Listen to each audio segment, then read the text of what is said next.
Thanks for coming, Gallus. Okay, I'm going to cover hopefully cover all your questions about how we go about reviewing your observations in eBird. I know this is something some people get very frustrated with when us reviewers like to harass you on your sightings, question you, but it's an important part of what we do. I want my screen moved there. So to start off, every county in every state has a filter. Now it can be the default filter if there's not a reviewer for that area. It's the default filter created by Cornell. But in most of Florida, counties have reviewers, and we actually go in and create a filter, and that filter sets the high counts and the time periods for the different high counts. It also adds, like, when you the species that are going to show up on your list, and the subspecies if you have that selected that you want to see subspecies, and what SPUs are available without having to search for them. Any species that are not in the filter are automatically flagged. So if you add something that maybe there's a subspecies of something the reviewer in that area doesn't have in the list, it's going to get flagged even if it's a very common subspecies or the expected subspecies. It also covers the arrival and departure dates. That doesn't mean that the bird can't show up before that or after that. It's just these are the best dates, safe dates for these particular species.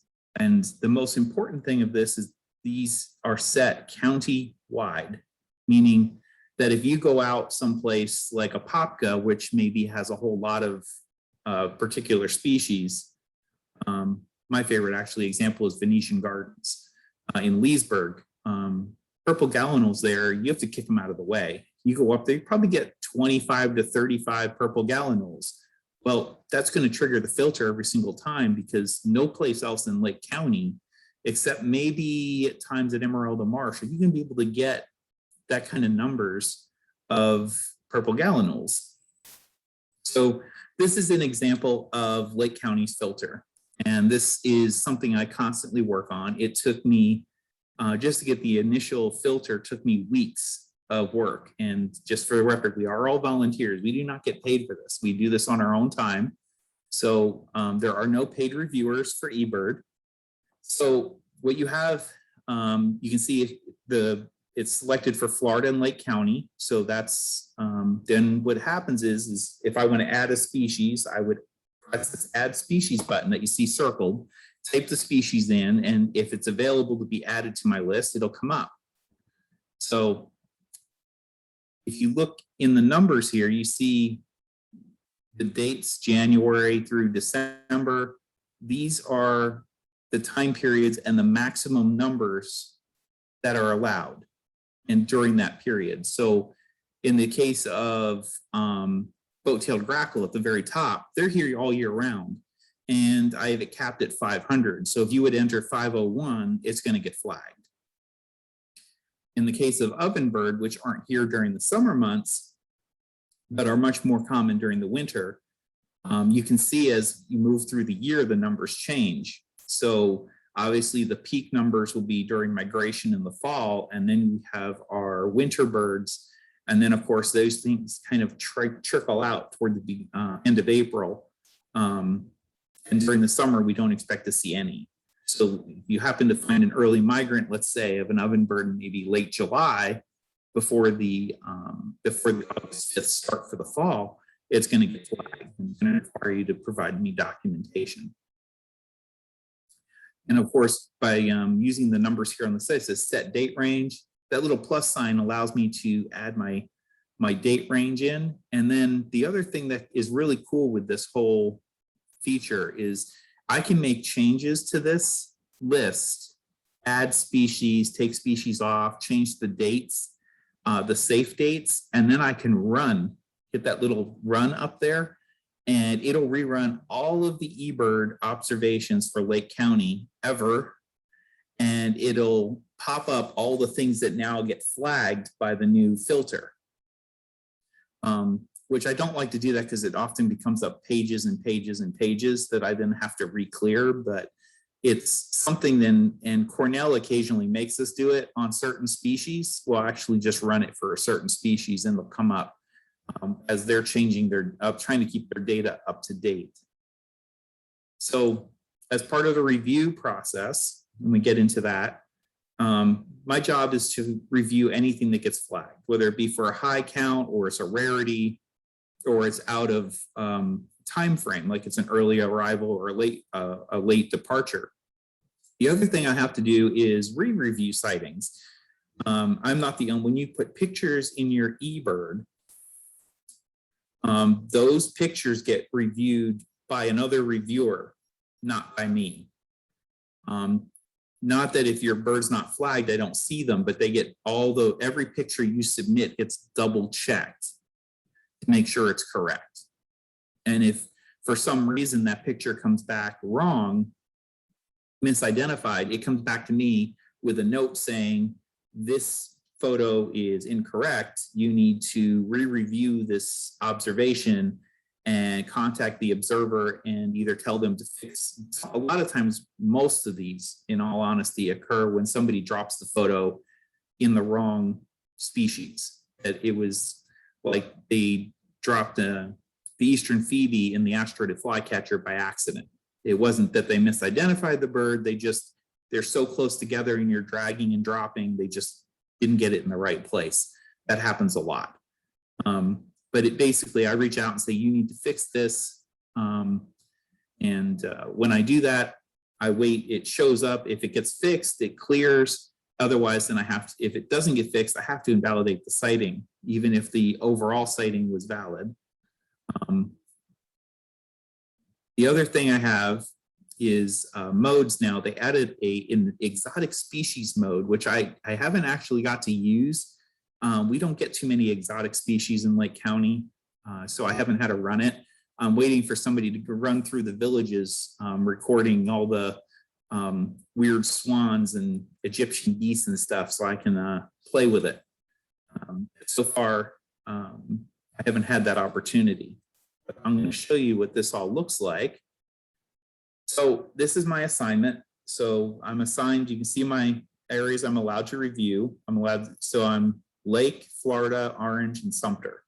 But I'm only a backup for Orange and a backup for the state. I don't touch either one of those. We have other people that will take care of that. We have reviewers that basically review for the entire state to make sure everyone's keeping up. Should I be away for a few weeks? They don't want the filter. They don't want reviews falling too far behind, so they'll jump in and help out. So what you have is every submission comes in, you have your submission ID, you have your species, you have whether or not there's notes or a picture, the dates, who recorded it, where it was recorded, and as you see, everything here is unconfirmed until you get down to, you see these ones here, it says deferred. That means I've asked for more information.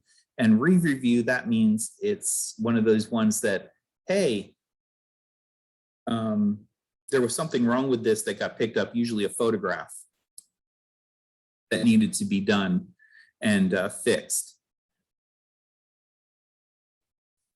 The other thing that can cause this re-review is if somebody adds additional data to their sightings. And so I take this information, what is all typed in here, and say, is this a valid sighting?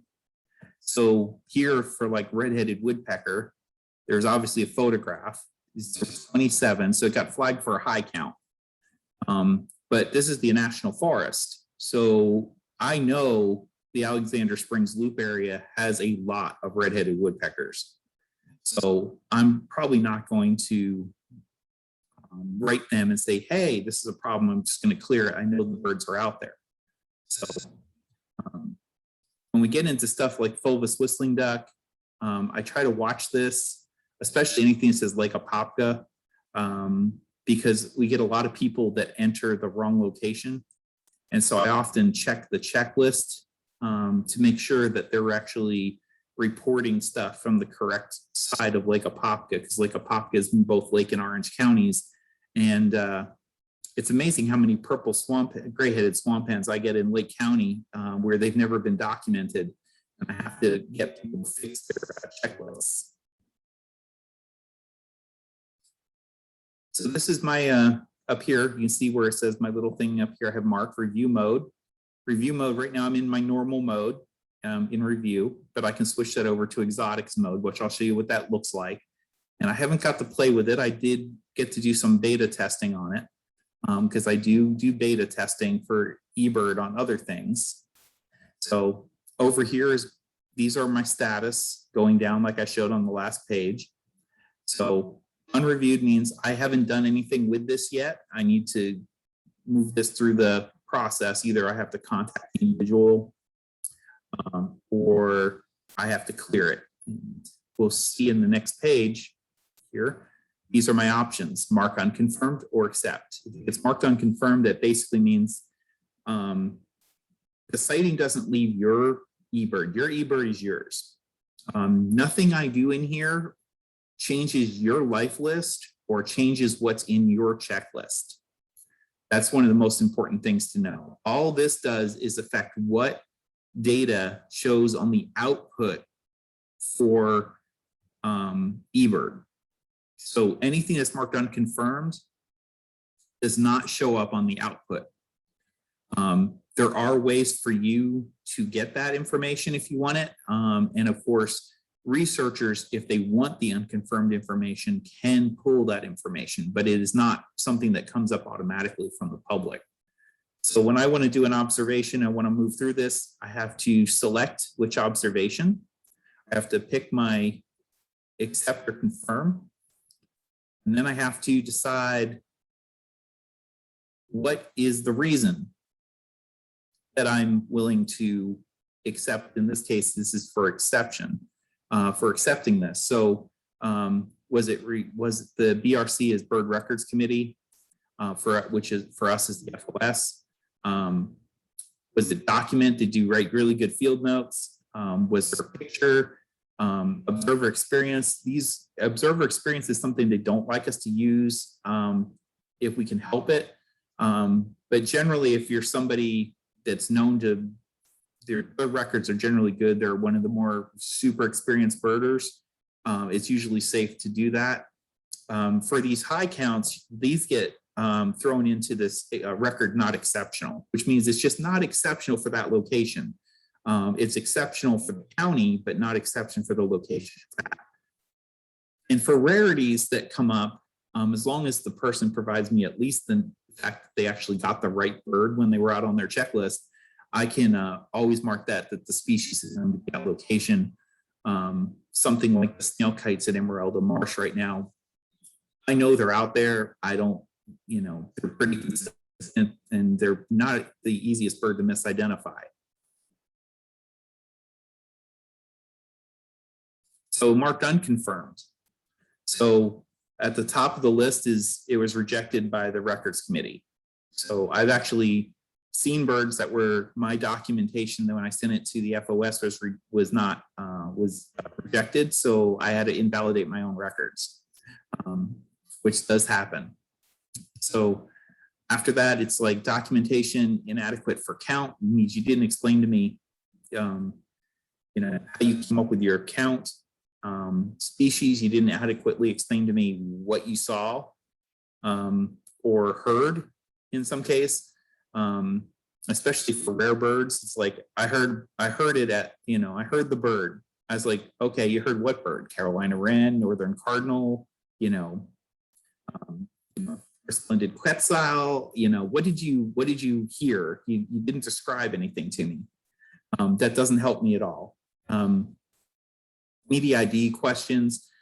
This is becoming a more common thing with people walking around using Merlin to identify all their birds. Merlin is a great tool, but it's enough to drive me crazy. That and the Great Backyard Bird Count, because I've had some very interesting sightings from the Great Backyard Bird Count, including the entire global population of whooping crane in some of these front yards. True story. Introduced exotic, this is where this new exotic mode comes in. For that, misidentified, meaning I don't think you got the species right. Or you had a photo in there, the photo was misidentified. I asked you to change the photograph to the correct species and you didn't, then I have to mark it misidentified. I usually give people time to do that, but it can't sit in my queue forever. So if you take too long to make the correction, it'll get unconfirmed. I can also put things in the sensitive species.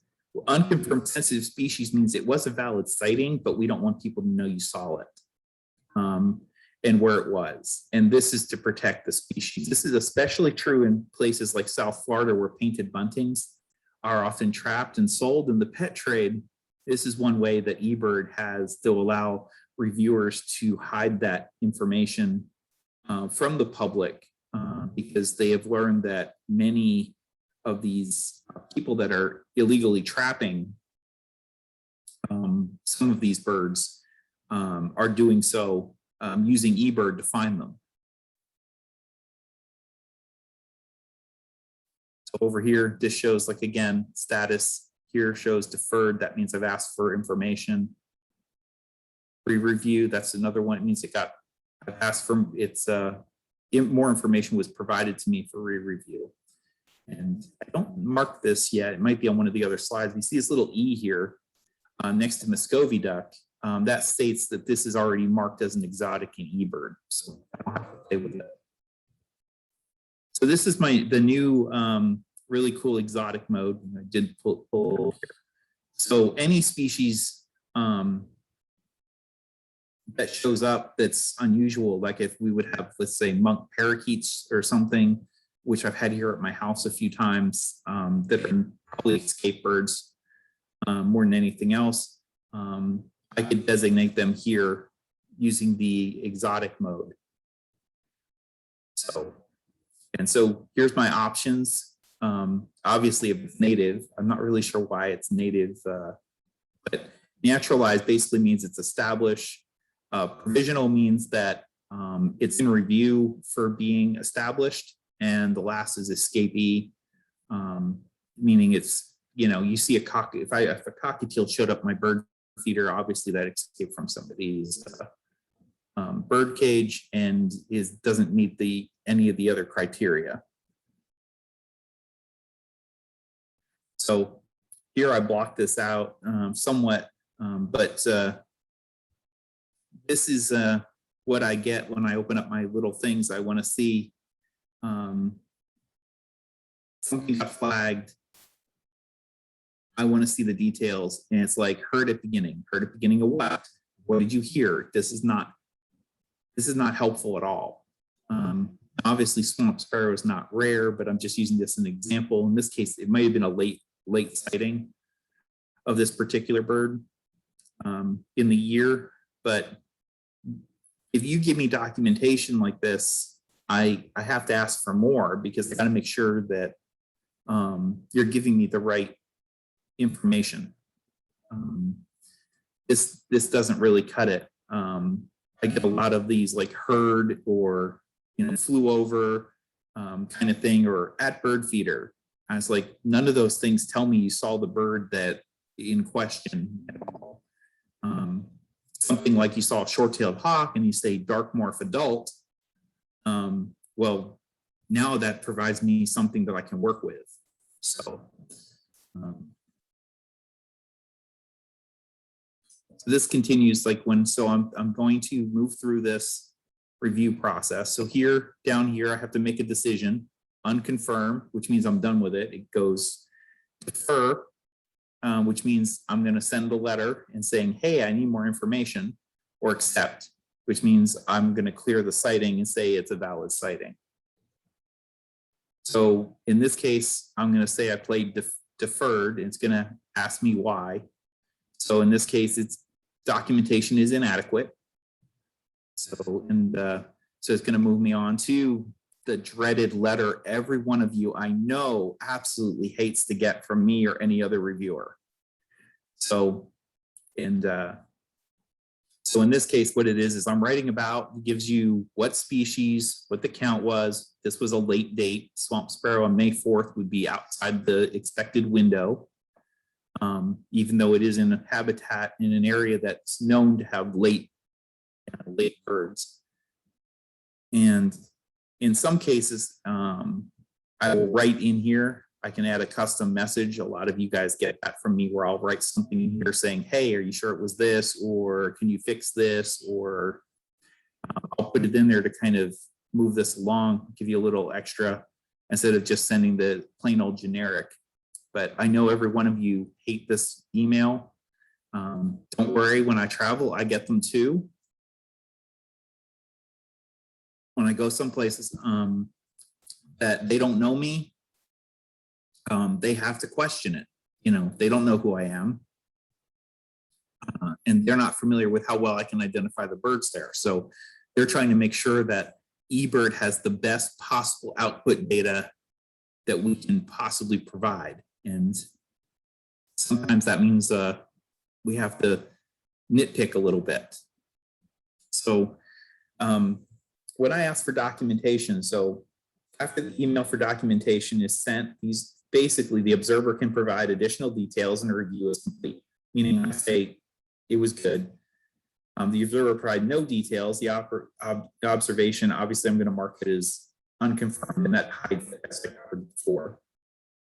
The observer, in this case, provided me more information, but that information was still inadequate, meaning what they told me doesn't tell me any more than what they initially wrote. I often get, especially from beginners, they basically just parrot back what they wrote in the initial comments directly back to me. And that doesn't help me. And I try very hard to work with, if I realize that I think maybe they got the species wrong, but I think if they just provide me the right information, I can identify it for them and get the species correct. I try to help them with that, but you do have to work with me. In the case of re-reviews, as I mentioned, these are reviewed by another reviewer. Incorrect photos are sent back to me. As the local reviewer, it'll be the local reviewer, me in this case, would have to follow up with the person who submitted the original checklist. You will not get an email from the photo reviewer. You will always get it from your local reviewer, unless they happen to be the same, which I think occurs probably in a few cases, but for the most part, they try to keep us separate. Correct photos means I have to unconfirm it. Doesn't matter whether the checklist is 100%. All the birds were actually seen and correct, but because that photo is in the wrong place and it wasn't corrected, it has to be invalidated. I generally give 2 weeks for people to respond. I figure if you haven't responded in 14 days, you're probably not going to. And the reason I give 14 days is because this is Florida and we get a lot of travelers. And as such, they might be here for a week to 10 days, and they may not actually go back in and add details or photographs to their species until after they get home, which is basically what I do. When I travel a lot, I don't, using the app, I may only type in a really couple of words in the app for comments, or write that I took photographs. And that way the reviewer knows that, hey, I have photographs, but I need to get home before I can go through and edit them and make sure the species was correct and then drop them in the checklist. So I want to make sure people get enough time to do that. So that was a lot. If you guys have any questions, let me know. We can go back through some of the slides if you have questions about some of them. So any questions for anyone? We'll open it up to the floor.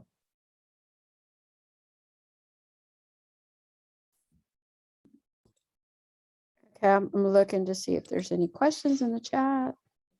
This is your chance, everybody. Hey, Kathy, it's Ben.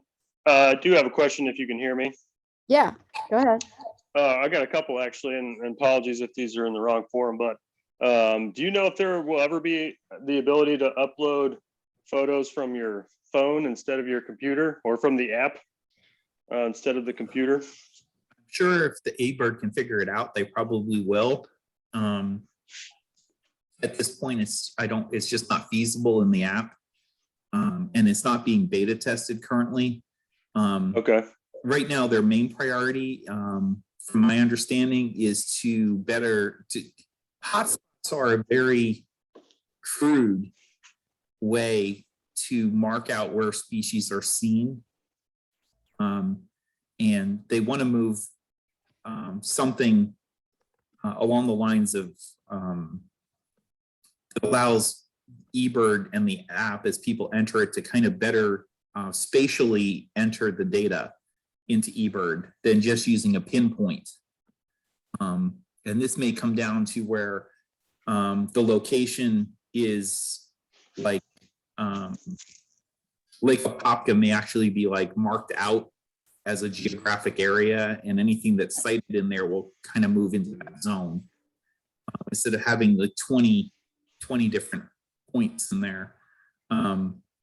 Actually, I don't think that's the case. When I was doing Orange County and adding hotspots, I actually made every single road in Lake Apopka hotspot, because but then that was all removed because they said nobody understood it, and they just used the default that came in at Lust Road, and they used that for the whole 11 miles, which, by the way, is not proper protocol. 5 miles is the maximum allowed on an eBird checklist, technically. But personally, Beck will tell you that my OCD kicks in, and so every time I turn one of the roads, I start a new checklist. So my poor clients, they get more checklists than they ever possibly want. So, what's your next question? You said you had more than one.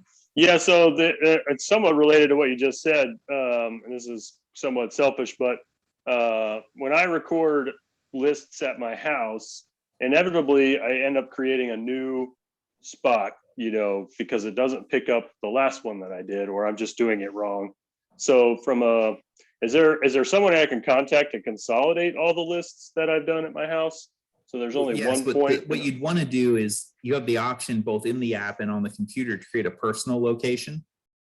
And that personal location will show up. So you'd want to create, you can do it in the app.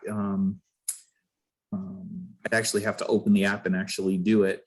That's a whole other task, but you can do it from the app, or you can do it. I can create, basically it's like, Ben's house. And then once you get that, you can merge all of that data into Ben's house, and that'll put it all in there.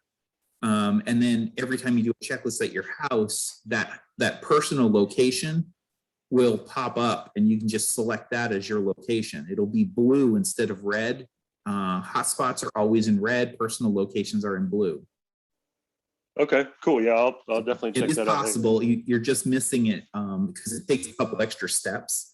It's a little easier on the computer than in the phone, but it is there. And they do have could be a tutorial on eBird on how to create a personal location.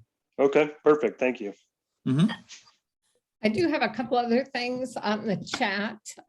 We are having a little difficulty with chat, so if you want to send it to myself or unmute, but I do have a couple here. Juanita wanted to know, well, I think this question was answered. Are eBird reviewers paid for their efforts? And I think you did. No, we are not. We are strictly volunteers. There are no paid eBird reviewers. And the other one, is there a way we can initiate communications with our reviewer via email? Only if we send it to you first. Though if you do contact Cornell and ask to learn who your local reviewer is, they will provide you that contact information, but it is not something they have out there for the public. And that's to protect us, I think, to protect our privacy and from being harassed, so to speak. Makes sense. Yeah. And Susan Young wants to know, are all photos reviewed or just photos of the flagged species? all photos are double checked regardless. That is if, for example, I entered a photo of a red-winged blackbird.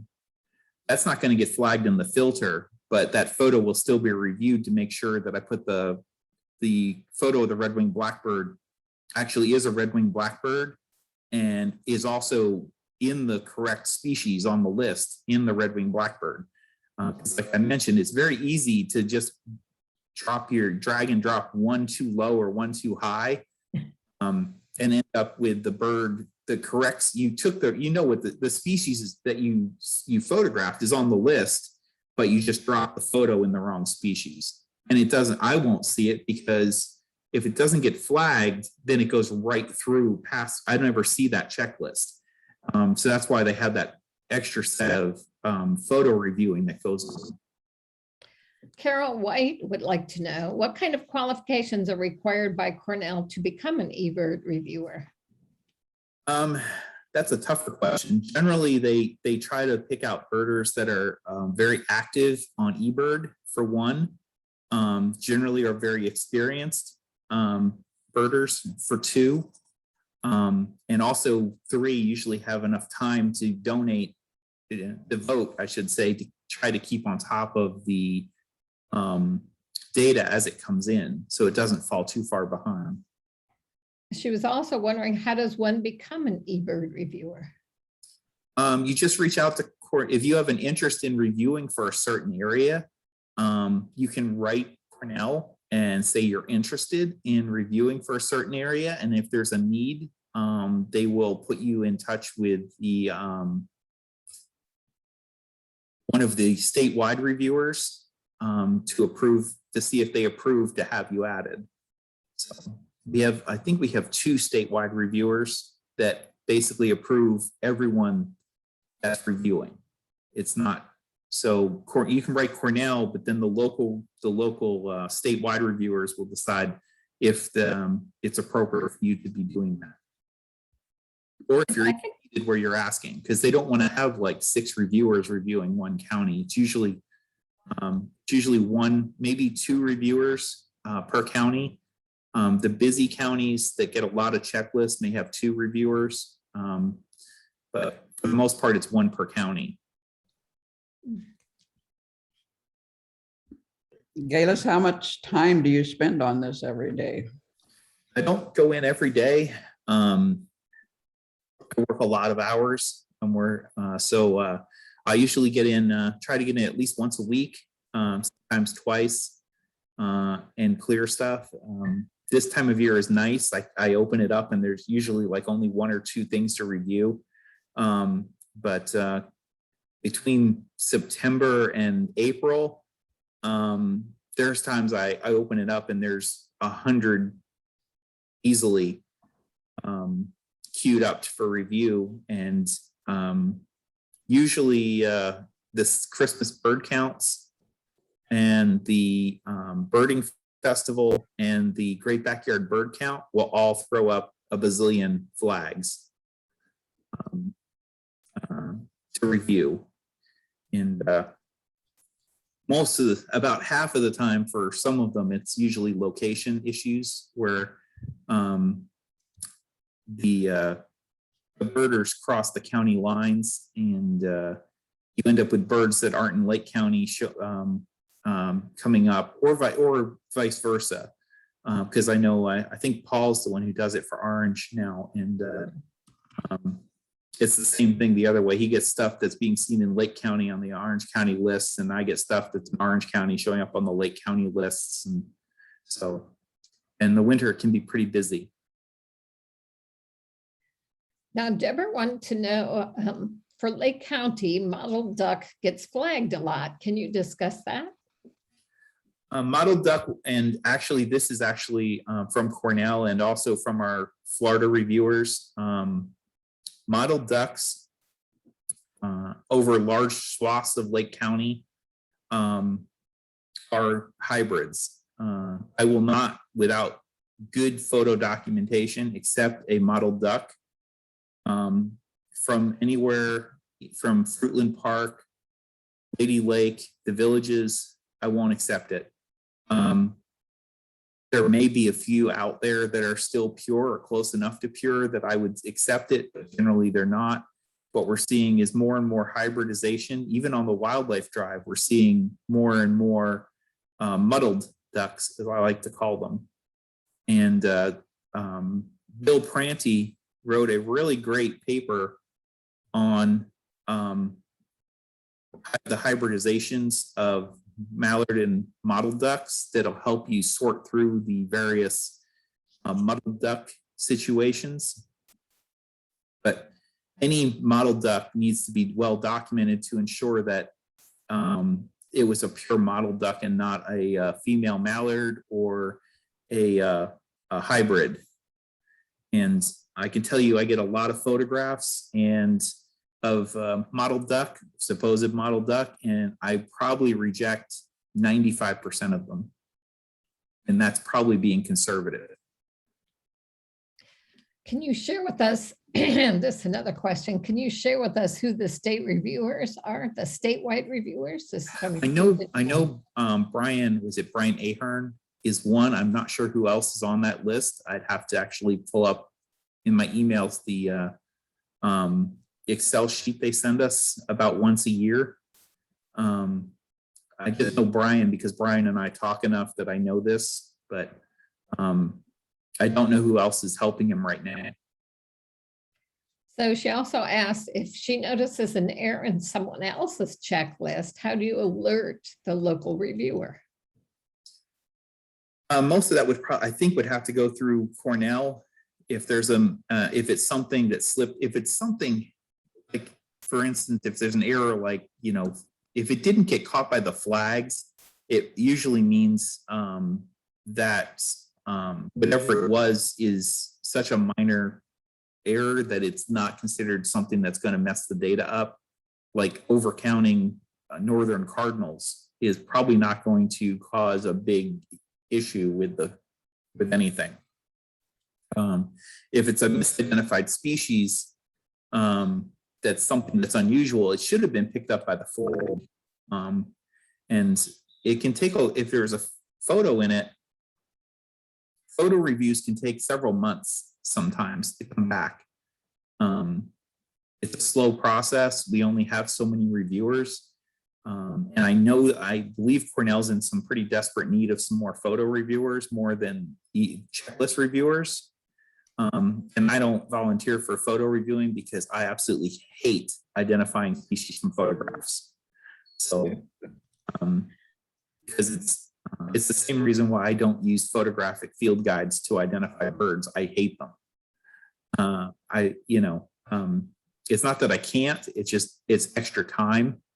And I just don't want to deal with it. It's, you know, and during the winter months, I probably spend a couple hours a week just reviewing regular data. I can't imagine what it's like going through all those photographs. And then Carol Bailey White mentioned that in Duval County, all mottled duck records are invalidated automatically with the assumption they're mallard mottled hybrids. In some counties, that is the case. If Pinellas County is another one, if you entered a mottled duck in Pinellas County, it will be invalidated automatically. And that's the way it's set up. There are no longer considered any acceptable records in Pinellas for mottled duck. There are several counties now where, due to extensive hybridization, that the Cornell and the people that are studying these do not feel there are any valid pure mottled ducks to be found. They're all hybridized, and therefore they'll be immediately invalidated.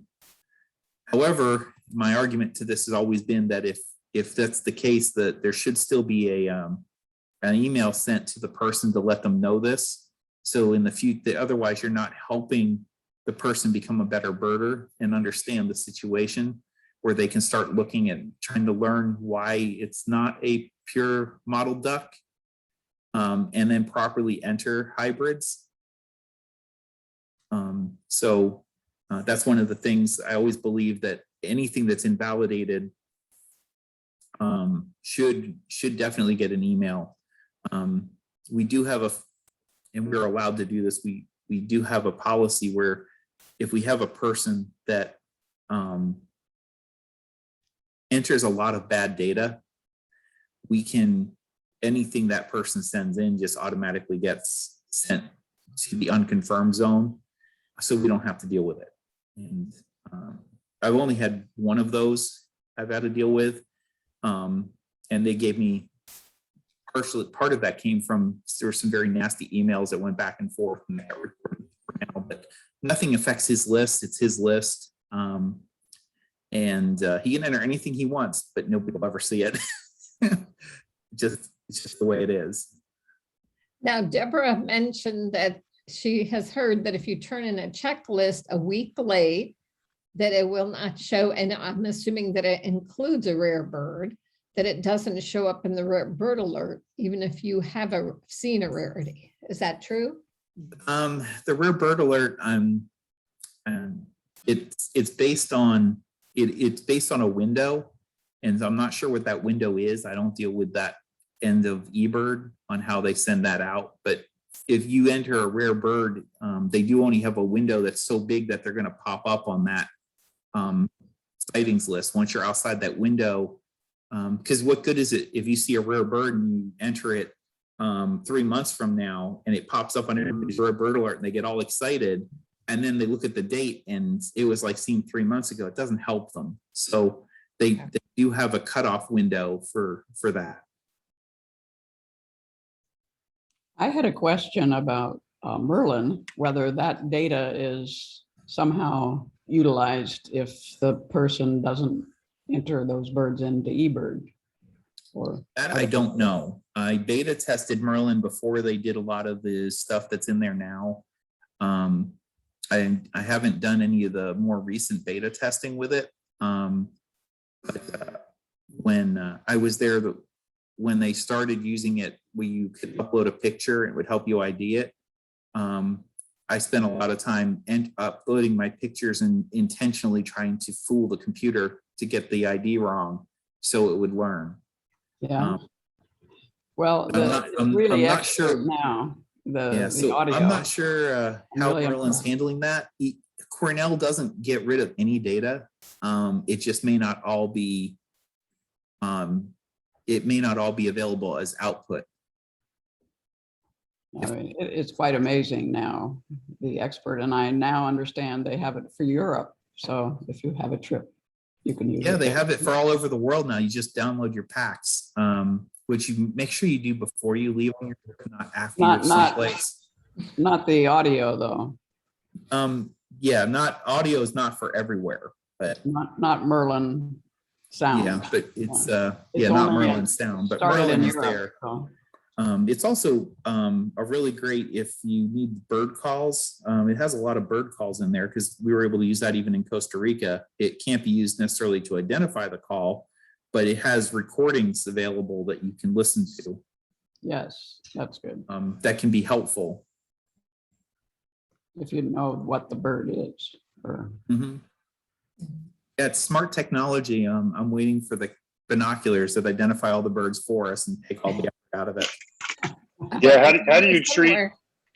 how do you treat the entries where the person noted that they Merlin ID'd the bird, through sound instead of, It depends on the list, honestly. If it's something got flagged in it, then obviously, and the only thing they give me is that it was identified by Merlin, I'm going to write them and say, hey, did you double check this? Just because Merlin says it is, doesn't mean it is. Merlin makes a lot of mistakes. One of the best examples of the mistakes it makes, and this doesn't really affect us here in Florida, but in the Northeast, it has an extremely difficult time telling apart red-eyed vireo and Philadelphia vireo calls. And Merlin will often place both. If you're just walking down the thing and letting Merlin do all the ID work, it'll actually put both Philadelphia vireo and red-eyed vireo in the checklist as being heard, even though it's high, even though it was likely just red-eyed vireo. Yeah, I've noticed lately in the last few weeks, it'll call, frogs a yellow-breasted chat. Yes. I'm like, you- no, that's a frog. Yeah. So it's not meant for you to walk down a trail and let it do all the work. It's designed to be a tool to help you figure out what you're hearing, and then you as the individual needs to confirm it. The tool is not infallible. So if that's your sole thing, it can be problematic. But a lot of those it's just, most people are just using them in their backyards, and they're just picking up cardinals and blue jays. And if there's a few extra blue jays or cardinals, or maybe it threw in something else that's terribly common that maybe they didn't really have there, it's not skewing the data in any negative way. It's like in a joke, it's like, can you really, are you really overcounting, cardinals or red-winged blackbirds, in an area? A couple extra here, a couple extra there, or a few too few here and a few too few there. In the end, it's all balancing out because they're very, very common species. So it's probably not really affecting anything. Well, Get into the well, rare we were stuff up that it's a in- problem. We were up in Boston, and we had an amazing experience where we went in this, it's a cemetery, but it's an amazing place with lots of natural trees. And there was 20 species right immediately on your Merlin. And eventually we saw them all. I mean, it was quite amazing. They say this Cape May warbler is there. Well, let's find it. And eventually we could, but it has an amazing power. It does, but as long as it's not used as the sole source of things, especially rare things, things should always be followed up on. I don't, I still prefer my ears over Merlin. I think my ears are I don't want to say they're 100%, but I think my error rate's probably at least as good as or better than Merlin. So Now I have another comment from both Deborah and Carol Bailey White. We're talking about using X's for things like gallon mules. If you want to comment on the use of X's. X's are completely worthless data. It's a waste. It's a complete waste to put an X. Don't use it. You're better off estimating than putting an X. We can't use data with X's. eBird can't use data with X's. It's fine. It'll go on your life list, your eBird list, your day list, month list, all that stuff. But in terms of data output, it doesn't. It's no good. It's invalid. It's not valid data that can be used. We won't invalidate an X, but it's not helpful in terms of providing data to Cornell. You're better off guessing that there are 1,000 gallinules or 10,000 coots or whatever it is than putting an X. So a number is always better, even if the number is an estimate. Yeah, and I think eBird does have a video on estimating like big quantities Yes. on their website, which is kind Yeah, of they've good been really information. trying to push Yeah. that. Yep, to get rid of those X's. Oh, and she does want to know, do you mention that the number then is an estimate? Yes, you would put in, if it gets flagged, you would write in their estimate and how you basically came up with that estimate, And in a lot of cases, it's like at Lake Apopka, maybe you're going to get gallinules flagged or maybe even coots flagged because there's so many of them out there in the winter, or ringneck ducks, good example. You're not going to go to most places in Lake County and get 10,000 ringneck ducks, but that's pretty easy to get at Lake Apopka some days, especially when those big flocks come over in the evening, in the morning as they come off the marsh. So, but an estimate is, I put it right in there, estimated, saw X number of flocks, estimated numbers, and if it's a common species that's estimated, chances are we're just going to clear it as accepted. Good. Any other questions? Well, this is very interesting, Gallus. Mhm. It was very good. A lot of work on the background. A lot of people don't realize how much effort the reviewers actually put in. Especially on How long have you been doing it, Gallus? Since 2008, I guess, maybe 2007. Long time. Yeah. Mhm. I used eBird for the first time in 2004. When they asked us to do it, part of my job on the Hawk Watch, they asked us to start testing it. When I was doing that, instead of entering our data just into the Hawk migration website, they also entered it into Cornell's eBird. I remember in 2004, eBird was one of the clunkiest, most unuser-friendly things I had ever dealt with at the time. Actually stopped using it after that for a little while until they finally got the kinks worked out. And I guess it was 2006. I think I picked it up and then I went back and entered all of my data going back, which took months of entering checklists, going back to when I started birding. When did you start birding? Well, I restarted my life list on the 1st of January, 1999, but I have data going all the way back to 1989. I started birding in seventh grade, eighth grade. So about age 14. Have you explored trip reports? Do you like that? I love trip reports. They are awesome. It's a great way to see where you traveled. The photos are right there. And they're, at least as somebody who leads birding tours, not all clients use eBird. And so you can share the link to the trip report and they can see all the places we went on the map.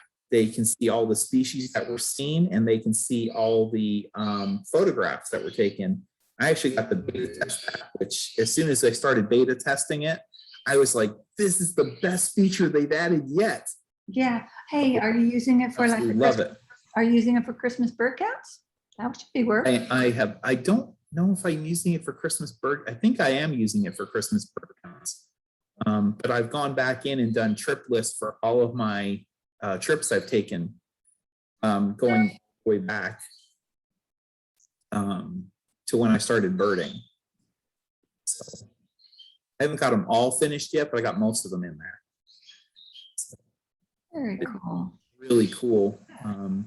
And the clients seem to like it a lot. And How do you set that up? I don't know. great anything tool. about it. I just like looking, I'll just open it up. It's like, oh yeah, look at all the, you can see all the little checklist dots going, you know, as you travel. Like I was in Costa Rica leading back-to-back tours for 2 weeks with Beck and go through and you can see the routes we took and all the places we birded, and you can click on each location, and you can see what was seen and the photos that are associated in those checklists. And so it's really, really, really cool feature. And all mine are public. So the only thing I haven't figured out is how you get to them. If they're listed as public, I'm not sure. I don't play on eBird on the computer anymore. I pretty much just use the app for everything. And so I've never taken the time to figure out, okay, if I list it as public, like where on the eBird website does one go to see trip lists? I haven't actually played with that yet. So it's on my, I think about it and then I forget and never get around to doing it. Do you have them linked from your website? Your tours? I share the link with the client, but I'm pretty sure I have to figure out how, if you list them as public, that other people can just see what you've, where you've traveled or how you've traveled and what you've seen on those travel. I have to figure that out. Yeah. And I think Carol has put a link, Juanita, if you want to check the chat that talks about the trip reports. Okay, I'll have to look. So I know when we first started, when we were beta testing it, I share them, and if you weren't in the beta testing group, you couldn't. The links didn't work, so I couldn't. It was like one of these things where it's like, okay, this works great. I love it. Everything's, all the checklists are there. It's collecting all the right photographs. It's collecting all the right locations, and I can't share it with anyone until after they cleared beta testing.